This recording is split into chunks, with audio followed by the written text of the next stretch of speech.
Hey guys, how's it going? So we are back with Lucid9, and when we left off, Rui did not like the fact that Yama kind of wanted her to be friends with Mickey again, so he ran into Mr. R, and he says, "Good timing, Mr. R. I wanted to ask you something. If it is a question whether to officially ask Rui out, then the answer is yes." What? No, that's not the question. Oh, really? That's a bit boring. Rui and I aren't, you know what? Never mind. I was wondering what it means when you see someone you haven't seen in forever and who you thought disappeared off the planet. It means exactly what you just said. Your life is a crappy anime. I never said that. Oh, you didn't? Mr. R. Sorry. I can't help it. Now, who's this person you haven't seen in forever? She's just transferred into my class this morning. Rui, her, me, we were really close when we were little back in our hometown, Seto. Transfer student, childhood friend. I don't even think about it. Too late. My life is not a crappy anime. It's not. You're right. It's a really crappy anime. So what's the problem? Well, I talked to her and I think we'll be friends again, but Rui is jealous. What? No. What is this? Junior high? Sorry, I'll shut up. He is so weird. See, when Mickey, the transfer student, left, she accidentally triggered a giant depressive state that basically left me in the dumps for a year. I don't remember much about it, to be honest. Rui claims it was bad. He's thinking. Yama, can you come to my office today? I want to listen properly to you, and the cafeteria is not exactly an ideal environment. Well, I guess that Mr. R got hired into this job for an actual reason. Okay, I guess I'll drop by after school? Or during, really. Either way works. Now, off to lunch you. Gotta eat before the bell rings. Young growing boys need all the nutrition they can get.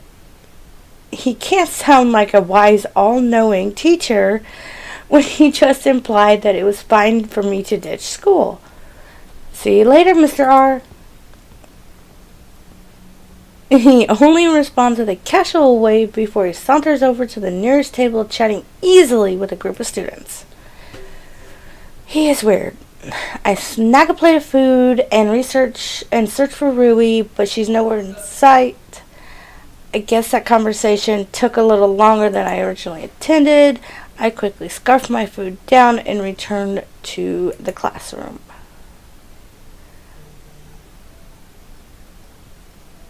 Alright, class, let's... Alright,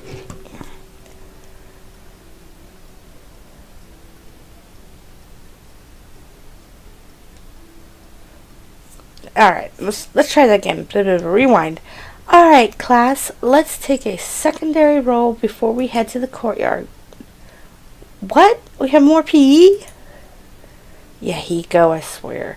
The teacher's halfway through rolling her eyes when she catches herself. I guess it's not a good example to roll your eyes in front of your students. No, Yahiko, today's career day, and has been announced over the PA for the past 3 days. Afternoon classes are canceled so that the third years may explore possible future occupations with specialists. Oh, right. Questions of the future. Writing prompt about your dream job, now career day. I think I'm sensing a pattern here. We're already running a little late, so let's make this quick. Anyone missing? Nope. That prompts us to glance around. I think he's right, ma'am. Everyone's here. Everyone except Mickey, who's apparently who apparently is out of her job. Time to do some not so subtle recon. Teacher? Oops. I'm getting my voices mixed up here. Teacher, where's that girl, the one sitting by the window? The teacher waves her hand dismissively. Special circumstances. Anyone else? Despite myself, I feel a prick of curiosity. Special circumstances? What kind of circumstances could warrant such an offhanded dismissal from the teacher? I thought most teachers loathed making exceptions for mandatory events. What could Mickey's job be?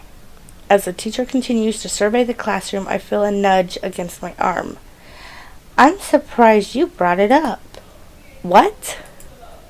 Usually, you don't say anything, even if you noticed.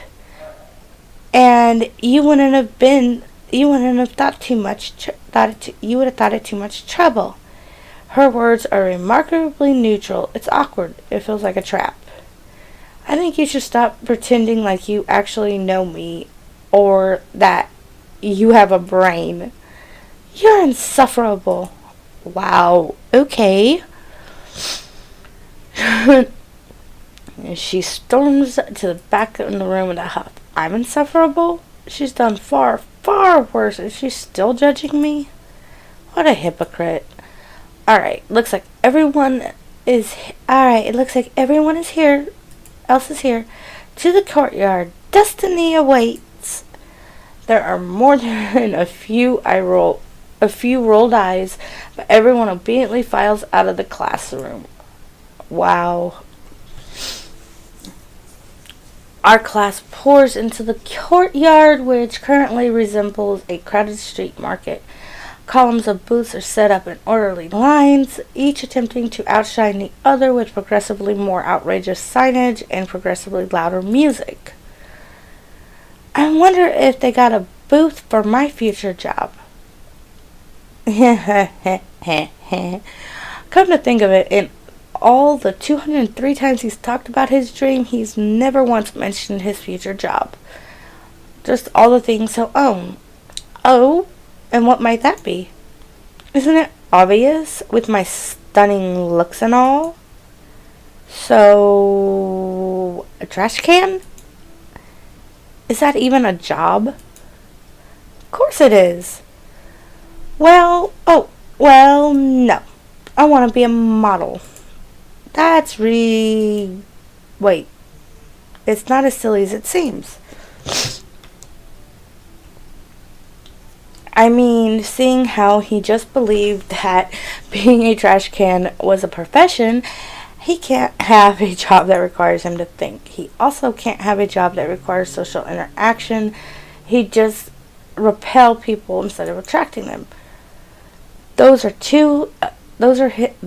his two biggest flaws, and modeling doesn't need either. As for looks, I hate to admit it, but he's not so bad looking. He'd probably be able to land himself a girlfriend if he could just keep quiet. It almost sounds like a serious plan. Yahiko, my friend, I'm glad you finally realized the cruel truth. Eh? What are you talking about? I'm just saying that it's a good idea, especially coming from you. Isn't it? Once I become famous, the entire world will be able to witness my magnificence. I'll be on TV, the internet, advertising blimps, basically everywhere. I'm thinking that maybe it's a terrible idea. Well, if you don't mind me, I'm off to meet my destiny. And with that, he skips off into the crowd, leaving me awkwardly leaning against the wall like some kind of delinquent. I'm not really sure what to do. I'll be wasting my time if I look around, but I'll be wasting my time if I stay here. What a conundrum. You there. I turned to the source of the voice, a man in a medical coat standing in front of me, in front of a booth boasting a holographic sign, Way Forward Pharmaceuticals Hospital Division. Hunch? I'm guessing he's a doctor. Are you interested in becoming a doctor? Bodies, open wounds? Yeah, no. Sorry, I don't think I could deal with the pressure of being a doctor. If that's what you're worried about, then don't worry. I am a heart surgeon and I get an entire team of people helping me during operations. Well, if I have a team helping me, and we could see how this goes. Oh gosh. Scalpel, please. Nah. What do you mean, nah? I thought I was supposed to do all the cutting this time. That doesn't matter. Yeah, it sure does. I see what's going on here, man. You're gonna take all the credit. Well, guess what? It ain't happening. What are you talking about? I'm the doctor here. Doctor, the patient is in critical condition. If you don't have facts, he's gonna die. The patient is dying, dang it. Hand me the scalpel. Whoa there. Well there. Don't be getting your scrubs in a bunch. Doctor, the patient is dead. See? Look at what you did. Look at what Yeah, not a good idea. Yeah, I don't think being a doctor is right for me. Are you sure? We've got a great internship program. I'm good. Think so. Another booth catches my eye. A multicolored sign claims that it's from the National Education Institute. Behind the booth table, a tall woman in glasses is speaking animately to a small group of students. Don't you feel that we have a duty to equip the next generation? In this society, knowledge is power. And we need to ensure that our successors have the power to move forward. My job is the best and most beneficial, and there are no downsides whatsoever.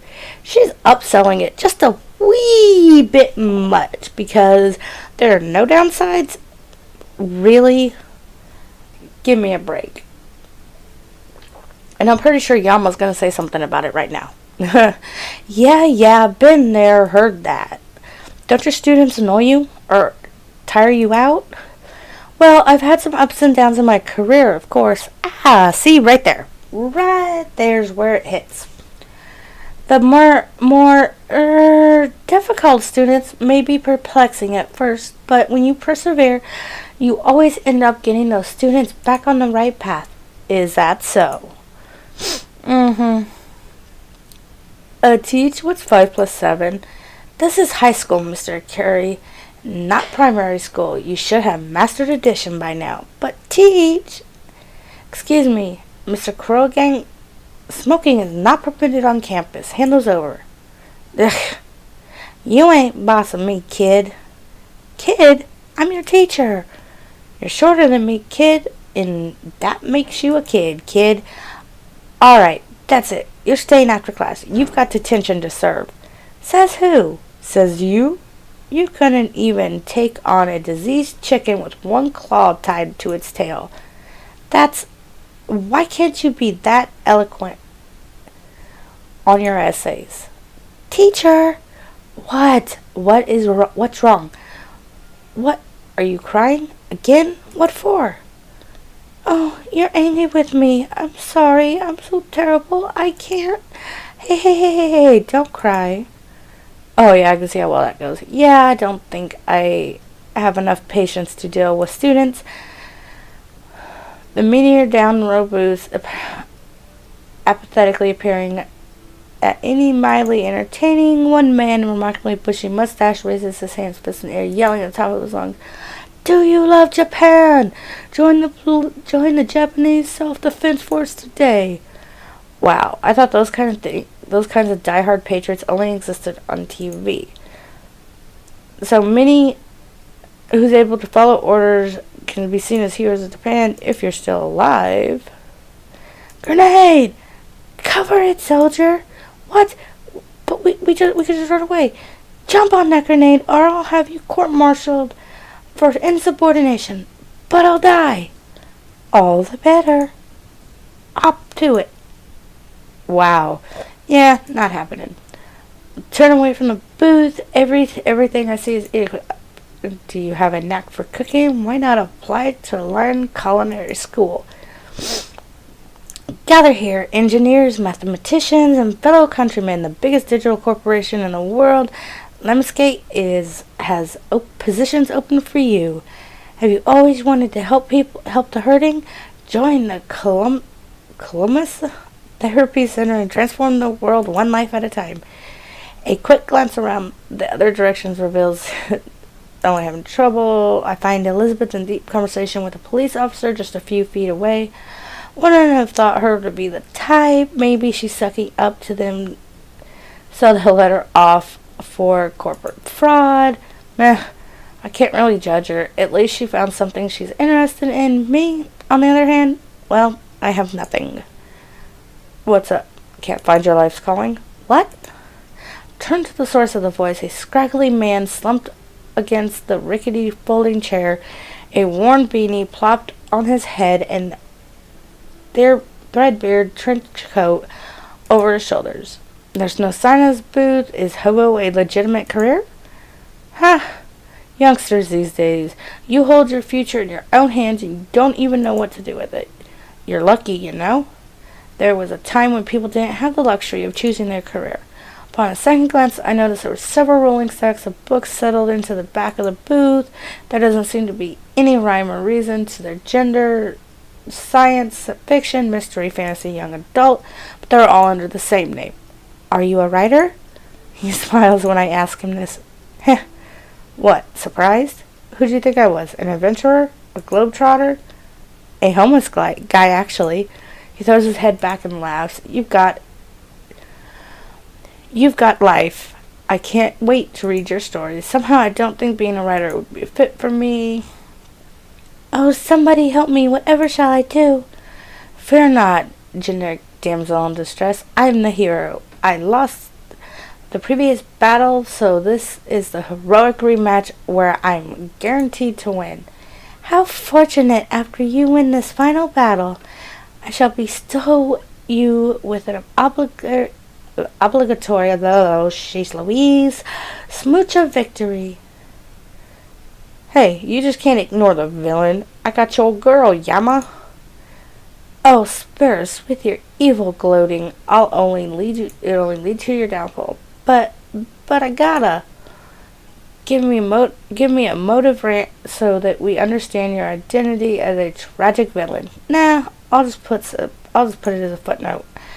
Okay, I tire of this needless banter.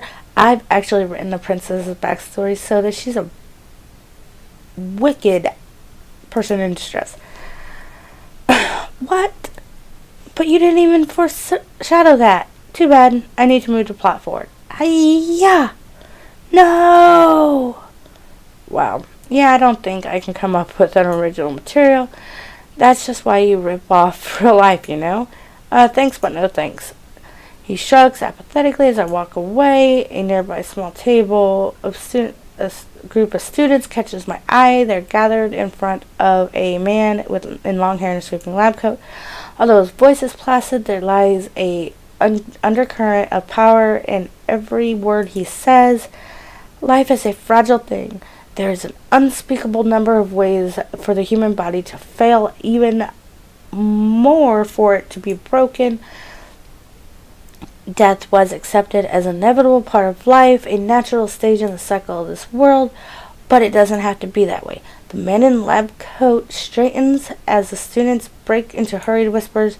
Through research, we can create medicine that fights diseases and treats disorders, extending our lives exponentially and maybe indefinitely. So he's a medical researcher. He fixes his gaze on each individual in the crowd, not in a hostile manner, but currently an unnerving one. A day may come when we can defy death. He lands his eyes on me. An intelligent arc of his brow and a commanding line of his jaw shift slightly as he examines me. I feel frozen beneath his piercing gaze. It isn't exactly uncomfortable, just strange. Eventually he turns away, adjusting the golden glasses that are settled onto the bridge of his nose. If you seek to make a lasting influence on the world, join us at WayForward Pharmaceuticals in the research division. Together we can accomplish the mission and prevent the inevitable. The crowd of students break into an applause, their faces agape in wonder. I can only scoff. No one can defy death. Anyone who thinks otherwise is just delusional. As I turn away from The way forward booth, the PA hums to life. Attention students, Mayor Ignori will be speaking at the center stage in 5 minutes. The students around me gasp audibly, breaking into frantic whispers. Mayor Ignori? Here? In person? Our school's important, you know. Why wouldn't he come? Come on, let's get a good spot. They follow the massive I follow the massive throng of students gathering around the courtyard center. Alright. I think this is where I'm going to leave this here. So if you guys like this video, show that like button some love. If you haven't subscribed yet, slam that subscribe button. Be sure to hit that notification bell to get notified when I upload. Be sure to follow me on my social media sites, Facebook, Instagram, and Twitter, for all updates, including giveaways and so on and so forth. And I hope you guys have a wonderful day. Later!